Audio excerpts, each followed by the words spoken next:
Selamat pagi, selamat siang, selamat malam, Bapak, Ibu, dan juga teman-teman semuanya. Perkenalkan, kami dari Program Studi Farmasi Universitas Sanata Dharma. Pada kesempatan yang baik ini, kami akan melaksanakan penyuluhan tentang dagu sibu terkait penggunaan obat yang menggunakan special device, misalnya seperti insulin pen dan juga nasal spray hidung. Mohon disimak ya. Salah satu pengelolaan obat yang baik dan benar ini adalah dengan dagu sibu, teman-teman. Nah, apa itu dagu sibu?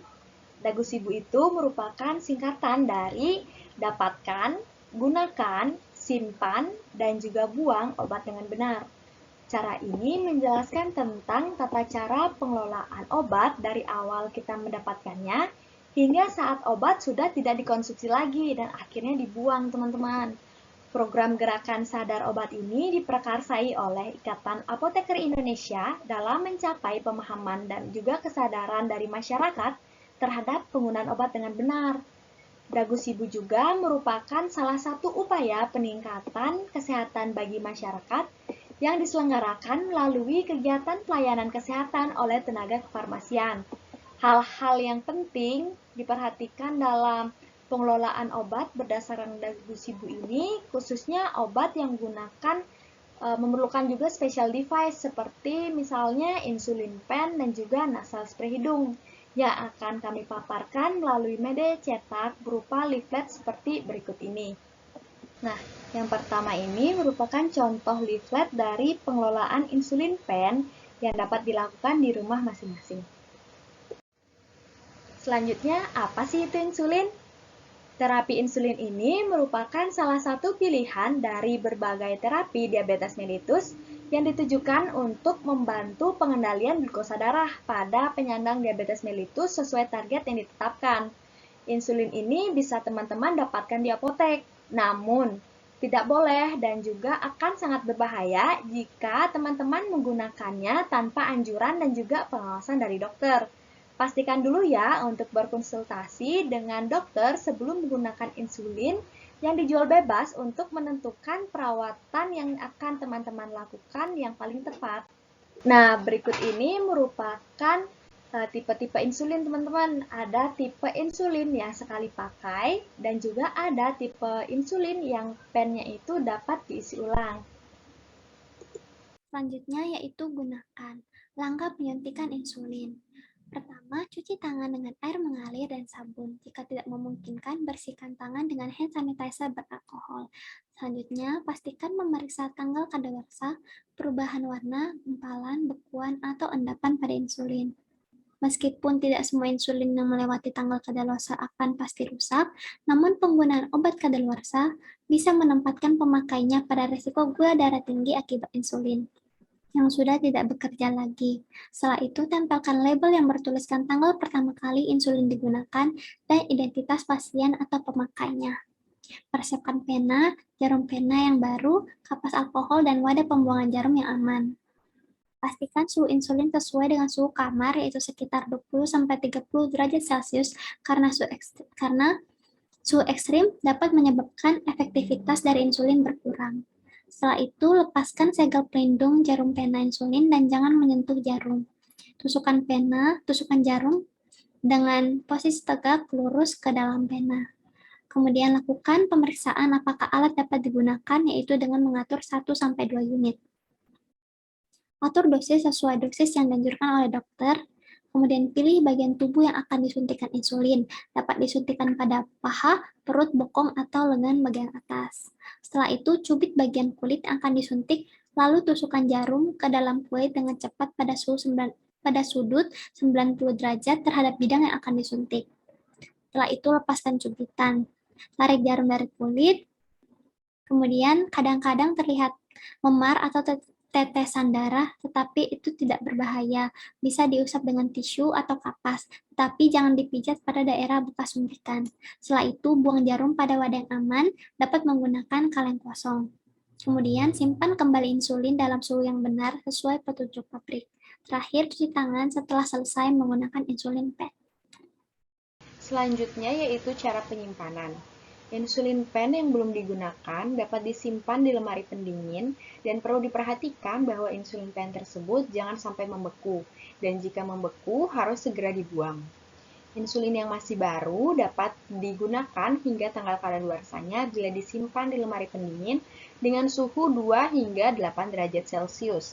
Bila tidak memiliki lemari pendingin, insulin yang masih baru dapat disimpan di tempat yang dingin atau sejuk di rumah. Lalu, untuk insulin yang sudah digunakan dapat disimpan di tempat yang sejuk dan tidak terkena sinar matahari langsung. Selanjutnya, untuk cara pembuangannya, insulin yang sudah habis atau yang sudah tidak dipakai lagi dapat diserahkan ke rumah sakit atau pusat layanan kesehatan terdekat untuk dihancurkan di insinerator.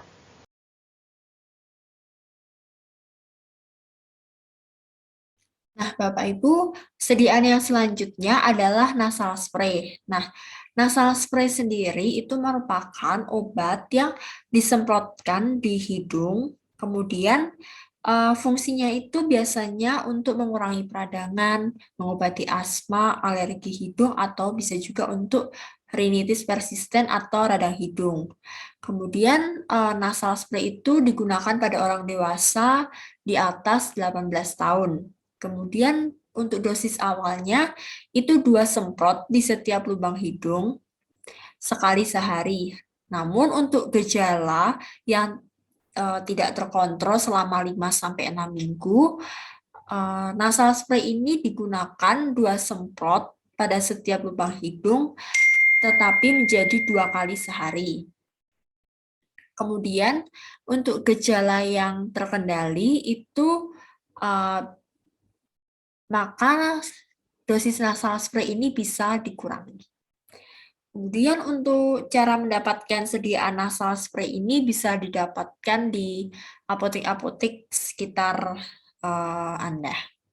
Baik teman-teman, di sini selanjutnya kami akan menjelaskan bagaimana cara penggunaan dari nasal spray. Nah, yang pertama nanti kita lebarkan terlebih dulu lubang hidung kita. Nah, kemudian selanjutnya itu nanti duduk dengan kepala kita itu sedikit menunduk. Nah, sebelum nanti digunakan nasal spray-nya itu kita kocok terlebih dahulu. Nah, kemudian nanti ujung dari sediaan nasal spray-nya itu kita masukkan ke salah satu lubang hidung kita. Nah, nanti selanjutnya itu tutup mulut, kemudian lubang hidung yang satunya, misalnya sebelah kita masukkan nasal spray sedianya ke hidung yang sebelah kanan, nanti kita tutup lubang hidung yang sebelah kiri, terus nanti kita juga tutup mulut. Nah, selanjutnya nanti kita semprotkan obatnya dengan cara menekan alat atau wadah, lalu baru nanti kita hirup atau hisap secara perlahan-lahan obat yang disemprotkan. Nah, selanjutnya itu nanti setelah disemprotkan, cabut ujung sediaannya dari hidung, kemudian nanti kepala kita dimiringkan ke depan sedikit, sehingga nanti posisi kepalanya kita tuh di antara lutut. Nah, kemudian nanti itu setelah beberapa saat, nanti kita tegakkan kembali kepala kita, supaya nanti obatnya itu mengalir ke kerongkongan kita. Nah, selanjutnya itu, nanti kita bernapas itu melalui mulut, kemudian nanti setelah semua itu selesai, ulangi prosedurnya dari langkah awal sampai langkah terakhir untuk untuk lubang hidung yang satunya. Kemudian setelah kita nanti selesai menggunakan nasal spray ini, bilas ujung sediaannya dengan air mendidih, begitu. Nah, selanjutnya itu gimana sih cara penyimpanan nasal spray?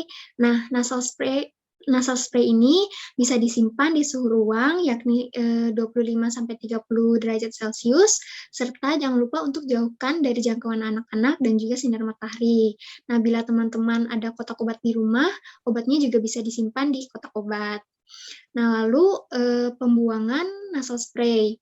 Nah, yang pertama, obatnya itu bisa dikeluarkan dari wadah aslinya, kemudian dicampur dengan zat yang tidak diinginkan, seperti misal bubuk kopi bekas, atau kotoran kucing, atau juga bisa bubuk teh bekas.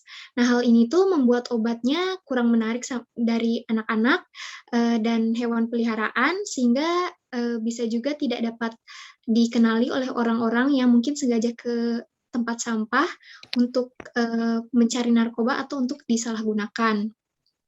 Kemudian, tempatkan campuran dalam kantong yang ditutup rapat, kaleng kosong, atau wadah lain untuk mencegah obat bocor atau pecah dari kantong sampah. Kemudian, sebelum membuang wadah obat itu, coret semua informasi identitas pada label agar tidak terbaca. Nah, hal ini tuh bisa melindungi identitas dan privasi informasi kesehatan dari adik-adik semua.